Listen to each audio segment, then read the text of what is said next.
When I was 4 years old, I was eating breakfast cereal one morning, and my mother informed me that next week you'll be going to school. And it shocked me. It's like, what do you mean? That's for the older girls. I don't need to go to school. Why can't I just go to school here and do my learning at home? And her answer was, "You're going to school." This is like 1979. And kindergarten, there was no pre-K then. They just had kindergarten.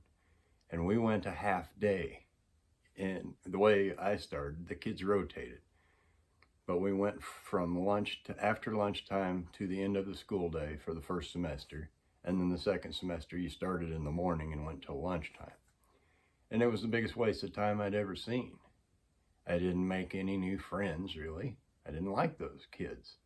All we did was color. Maybe learn some numbers or something. I already knew my numbers.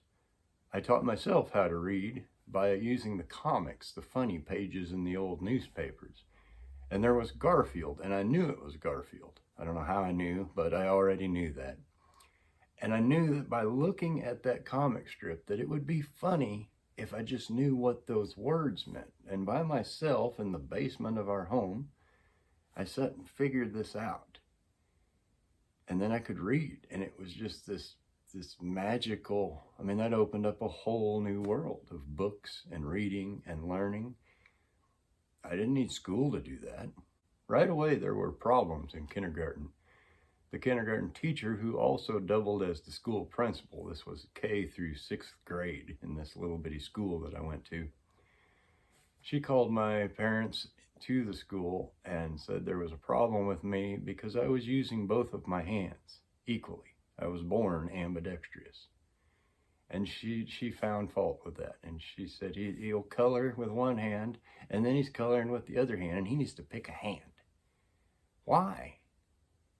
And the only reason I did that, I could do both things equally well with both left and right hand when I was that age.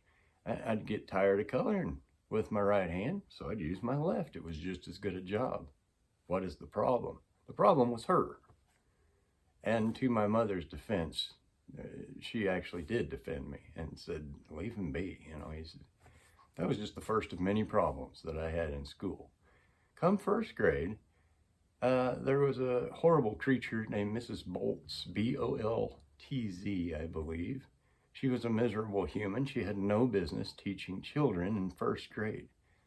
And you would raise your hand to go to the restroom, and you'd say, can I go to the bathroom? And she'd say, I don't know. Can you?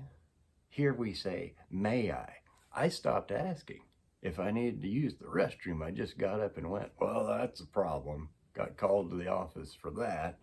And the parents get brought in. And well, what if everybody just got up when they wanted to and went to the restroom? Then they'd have gone to the restroom, and I don't see the problem. I don't remember what the outcome of that is. It's probably, raise your hand next time. This is stupid. This is a waste of my time, my dad. It's a waste of my time, too. A great book on the subject is called The Deliberate Dumbing Down of America by Charlotte Iserbyt, that nobody will read because it's a big one. Well, I read it, and it's all here in black and white. How the system has intentionally dumbed down the youth of America, and there's a reason for that. Now, any sensible person, or parent more particularly, should realize by now that the schools are not what they once were.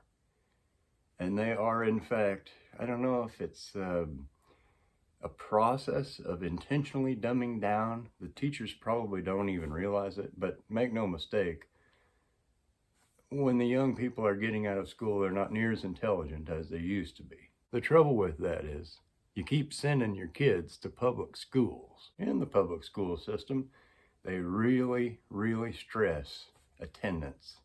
You've got to be here. You just have to, because you'll fall behind. Well, that's maybe part of the reason. The truth is that I found out when my kids were in school, the federal government pays the states for a quote-unquote normal kid in a normal classroom, $48 a day. But they don't get that money if the kid isn't there. For a special education child, that money is $98 every day that they're there. That's also why they put the children's safety and well-being at risk by forcing them to go to a certain time on snow days. You may have noticed, got to be here till 1 o'clock. If we can get them till 1 o'clock, then we can run the school buses. As the roads are getting worse, as the weather's getting more, there's a watch on. Because if they don't get to 1 o'clock, they don't get the money. They don't care about your children, by and large. There are a few, very few, really good school teachers. Most of them, it's just a job that they get a paycheck for, and they get summers off, and they work from 8 to 3. And I can hear it already, the school teachers. And when we do all this work on our free time, and we have to buy our own supplies. And number one, you don't have to buy your own supplies. That's a choice that you make. Number two, you work from 8 to 3. You get how many holidays off? And teacher in-service days. And what is it, a week in the spring? And now a week in the fall. There's a fall break and a spring break. 2+ weeks at the end of the year for the holidays. A couple days for Thanksgiving. I mean, give me a break. I noticed going to school, these massive headaches I kept getting. And I blamed it on the lighting, and that was probably true. There's fluorescent lighting in schools, or there was when I was a kid. Gave me terrible headaches. You know who else has fluorescent lighting because it's cheap to run? The prison system. Also in public schools, there's a series of bells. And the bells let you know what time to do this or to do that or to change classes or when it's time to go to lunch. You know what else has a system of bells to let you know what's going on? The prison system. Used to be 1950s, 1960s. Public school got you ready to go to work in a factory. It got you used to being still and being in a position that you didn't necessarily want to be in, but you're waiting on those bells, kind of like factory work. Now, a lot of American youth has never worked in a factory because most of the factories are gone. They've been shipped to Mexico and China and Puerto Rico and Guam and Indonesia, and they're not here is the point. I've worked in some factories, and it's school will get you ready for that. Waiting on that bell, waiting on break time, waiting on quitting time. Got to have the start time. Oh, shift change, the bell just rang. There about 2020 or 2021, an interesting thing happened. See, there was this pandemic, and they made the brilliant decision to shut down the economy, and they shut down the school system partially. But there was a big argument over that, a big scramble. And then they came up with doing it through Zoom. Technology, where we can still communicate. Why? Because we want that $48 a day, man. And the kids could fall behind. Well, why aren't they going to school? But never mind all that. But see, it was an interesting sneak peek. And what a lot of these parents found out, just by hearing, the parents are working from home, a lot of them, and they're overhearing these Zoom classes. And I thought, what is going on? What kind of teaching are they doing? And there was a big uproar, and suddenly the veil was lifted. What are these kids being taught? What are they learning? The trouble with that is, these parents farmed out their children's education to strangers, and then they never checked back in on it to see what the heck was being taught. Well, now all of a sudden there's an outcry of what's going on, what are they teaching us? You had pertinent revolts at some of the meetings and stuff they were having when the parents did finally get involved.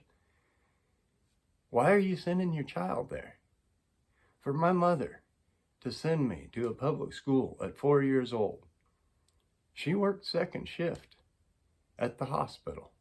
There was plenty of time to give me a proper education at home. She just chose not to. It was a good way to push the kid out of the house and get you some free time, Just a little elbow room going on. A little escapism. It was the most selfish thing. I can't even describe it properly. I cannot stress enough how important it is to not let school interfere with your learning and your education. Because you're going to get an education one way or another, whether the world forces that on you or you take the initiative and learn it yourself. One way or another, you're going to be educated. Make no mistake about that. Learning is fun. Or maybe it's necessary. And that goes for anything. There are very few specialty fields where you need some kind of instruction prior to doing that job. It could be a medical doctor, it could be a lawyer, it could be an electrician. Certain things need a certain amount of education. The rest of it, do you need an education to work in an office? Isn't that anything? Every company has its own systems. You're going to have to learn it on the job, the way they do certain things. This is how we process this. This is the next step of that. This is how we do inventory control, whatever. You're going to have to learn that. College can't teach you that. High schools can't teach you that. Your learning never stops. And again, to me, it's exciting. I always wanted to know about certain things. The public school system punishes the advanced child and it punishes the slow child simultaneously. The advanced kid might get something in 36 minutes and he's ready to move on. And you're going to hold him back. Well, I haven't gone through the lesson plan yet. Not everybody, and I heard this a lot when I was in school, not everybody can just zoom on to the next thing. Okay, well, your system's bad then. The slow child maybe can't get it in the allotted day and a half that you have to present the information. Maybe they need more time. There's nothing wrong with that, but the schools can't give it. Everything fits on a grid. Everything's based on those books. I don't have time here to get in to the whole monopoly of school books and the money that is made mostly by college professors that help write these books. And that's why you see things like United States History, 4th edition. What was wrong with the 3rd edition? Well, there's no money to be made. You got to make a new edition to sell it to the schools. And this cycle just perpetuates, always buying these school books, always, always, always. I also learned early on that it was mostly wrong information. The United States History book, you open it up first page and it starts talking about Christopher Columbus, and here's a picture of him. There was never a photograph of Columbus. He never even sat for a painting because he was an insignificant figure. He's a sailor, basically. I mean, and he was a monster, come to find out. But none of that's in the book. But they do have a picture of the man who could be anybody. We don't know who it is. It's the 99.99% chance it isn't Columbus. That's the introduction. How accurate do you think the rest of the book is going to be? My point in all of this, more than anything, is, number one, don't let school interfere with your education. Learning doesn't stop because you got out of grade number 12 or because you got out of university. That's just a rough guide to kind of get you going, hopefully. Number two, if you have such a problem with the public schools, you need to stop sending your children there. And if it's a matter of we can't afford for both, parents not to work to pay these bills, then you need to get your finances in order. That's just a fact. People don't like to hear the facts, and they don't like to hear the truth. It doesn't make it any less true. I'd like to hear your thoughts, your comments on it, if you're so inclined. You can share the video. It helps the algorithm magical sciences. Thank you for watching. I'll see you next time.